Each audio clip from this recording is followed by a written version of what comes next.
So now let's have a look at some of the drawing tools of AutoCAD, and we'll start it with the rectangular array command. So here we have a set of objects, which is the desk arrangement of an office chair and PC, and we want to make multiple copies of this object in such a way that it looks like the floor arrangement of an office space. For that, I will select the array tool. So go to the modify panel, select the rectangular array. Now select the complete set of objects from which you want to create the array. Now press enter, and here you will see a default array which you may or may not want. Now in this case, you can increase number of objects in the row as well as in columns, and you can do that dynamically by using these multi-function grips. So here we have these grips. Now let's select this end grip in the horizontal direction, and I'll move it towards right, and you'll notice that number of objects will increase along with this grip. Similarly, you can increase number of objects in the column or in the height direction using the same grip. So let's now move it upwards, and here we have it. So now more objects are added here. Now, what if you want to change the gap between these rows and columns? For that, you can use these grips. So here I can click on this grip and move it closer, and the gap will decrease. Similarly, I can click on this grip and I can decrease or increase the gap. So that's a dynamic way of changing the values, but you can also do it accurately using the array creation tab. So you'll see this array creation tab as long as the command is active, and here we have some of the options, like we have number of columns, rows and levels. So let's start with number of columns, which is currently 7. So let's change this value to 8. Now press tab key.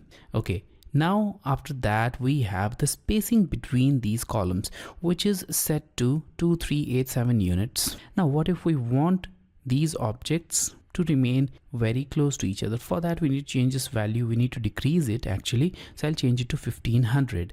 Now press tab key again, and now they are touching each other. So that's the arrangement which I want. Now the total distance will automatically adjust depending upon the number of objects or number of columns here. Now let's move on to rows. So here we have these 4 rows. Let's change it to 3. And now we have here the gap between different rows, which is 2696 units. So let's increase it a little bit, and I'll change it to 3000 units. Press tab key, and the total distance will change accordingly, and here we have the new gap here.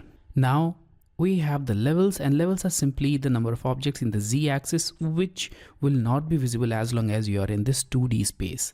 And we have this associative option, so you can keep this option checked if you want to keep this array editable, and if you want that the array should not remain editable, then keep on this option unchecked. But now I'll keep it checked, and let's now click on close array. So here we have this complete set of objects as a single array.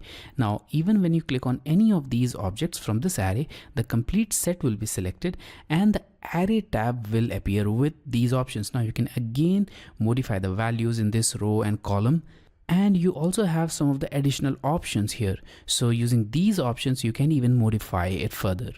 For example, let's say that we want to add some extra part in this source object. So for that, we can select this edit source option, and now select the item on which you want to make the modification. So I'll select this object here, and let's click on OK.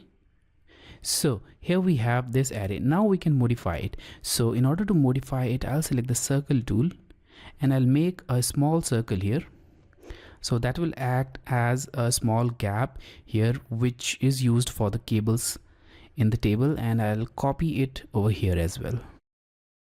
Okay, now this is the final geometry, and the same set of object will be visible here.